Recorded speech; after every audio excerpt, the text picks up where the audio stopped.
Super కదా.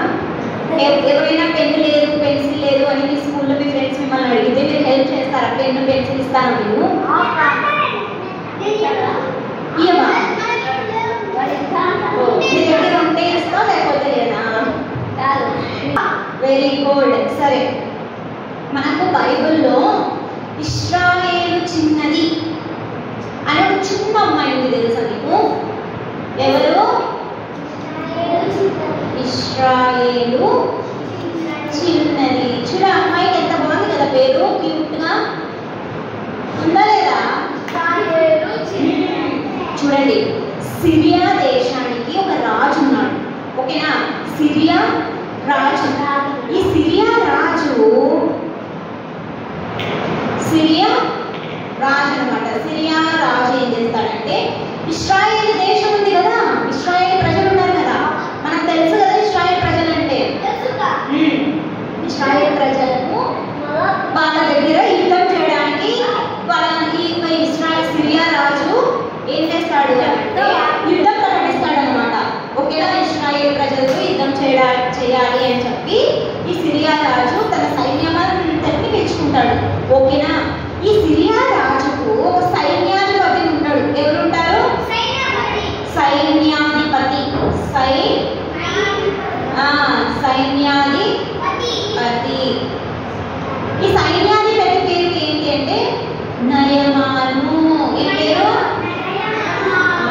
ఈ నయమాను మంచి పరాక్రమం కలిగిన వాడనమాట, ఓకేనా?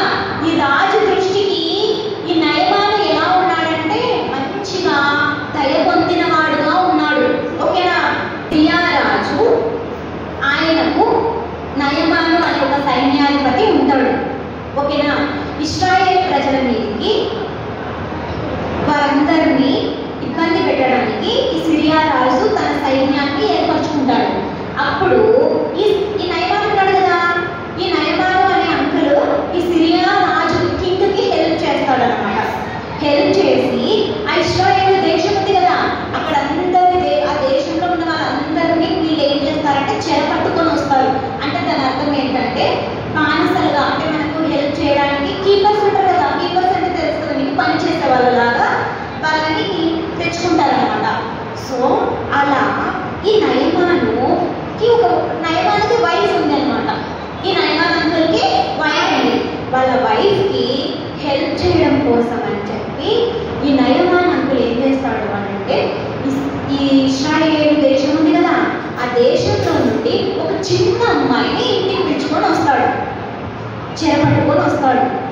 పాపం కదా, ఇశ్రాయేలు ఒక చిన్న అమ్మాయి, చిన్నది అని ఉంటుంది అమ్మాయి పేరు. ఏం పేరు?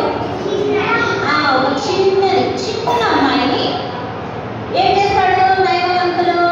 ఇంటికి పిలుచుకొని వస్తాడు. వాళ్ళ ఇంటి పని, వంట పని, వాళ్ళ వైఫ్ ఉంది కదా, వాళ్ళ వైఫ్కి హెల్ప్ చేయడానికి, టీ ఇవ్వడానికి, కాఫీ ఇవ్వడానికి, బూస్ట్, హార్లిక్స్, మీరు కూడా తాగుతారా?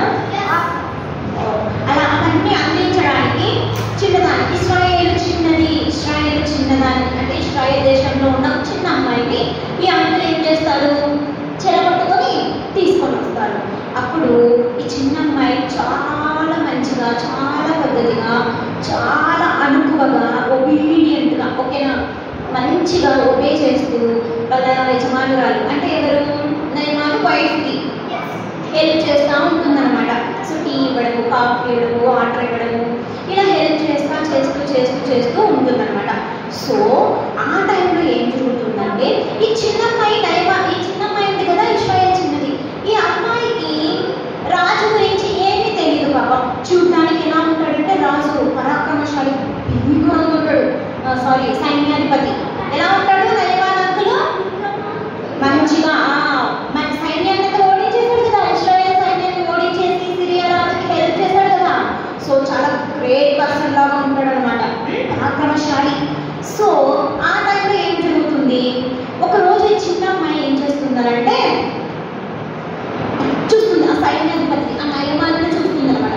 నయమాలను చూసిన వెంటనే చిన్న అమ్మాయికి ఏం కనిపించిందంటే నయమాను ఒళ్ళంతా కుష్ఠ రోగంతో ఉన్నాడు. నయమాన్ పేరుకేమో నయమాన్ ఎలా ఉన్నాడు? పరాక్రమశాలి కదా, మంచి యుద్ధాలు చేసేవాడు, మంచిగా ఎక్కడైనా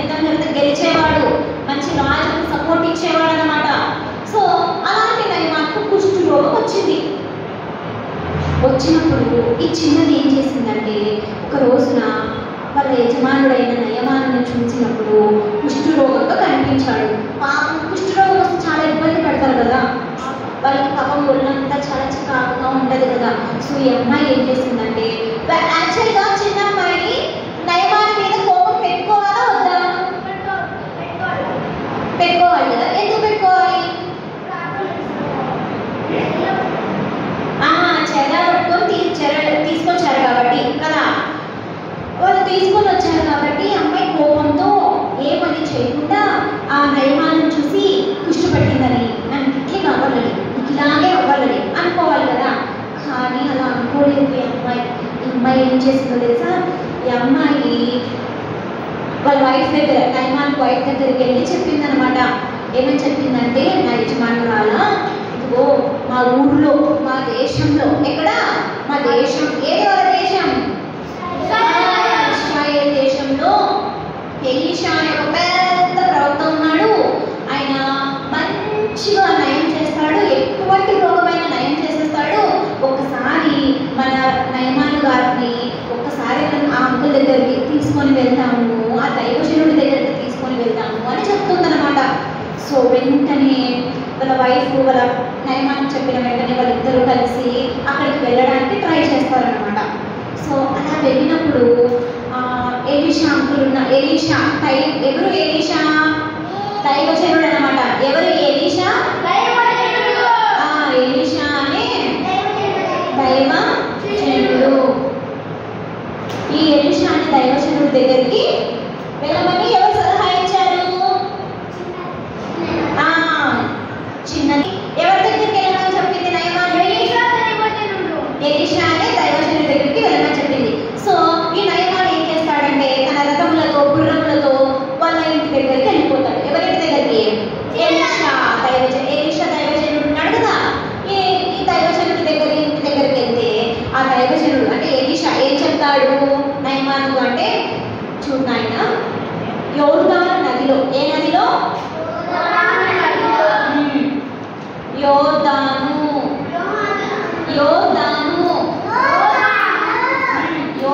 నదిలో 7 సార్లు, ఎన్నిసార్లు అంట? 7 సార్లు నువ్వు మునిగి లేదు, అప్పుడు నీ రోగం బాగైతుంది అని చెప్తాడనమాట. సో దానికి నయమానికి కోపం వచ్చిందనమాట. ఏంటి కోపం తెచ్చుకున్నాడు? అంత కోపం తెచ్చుకున్నాడంటే అంత కోపం తెచ్చుకొని, నేనేదో దైవజనుడు కదా ఎలీషా, మంచిగా ఇలా చేయి పెట్టి నా మీద అంటే పోతుంది రోగం అని అంటాడులే అనుకున్నాడంట పాపం నయమాన్. కానీ ఎలీషా దైవజనుడు ఏమని చెప్పాడు? యోర్దాను నది 7 సార్లు మునిగి లేమన్నాడు.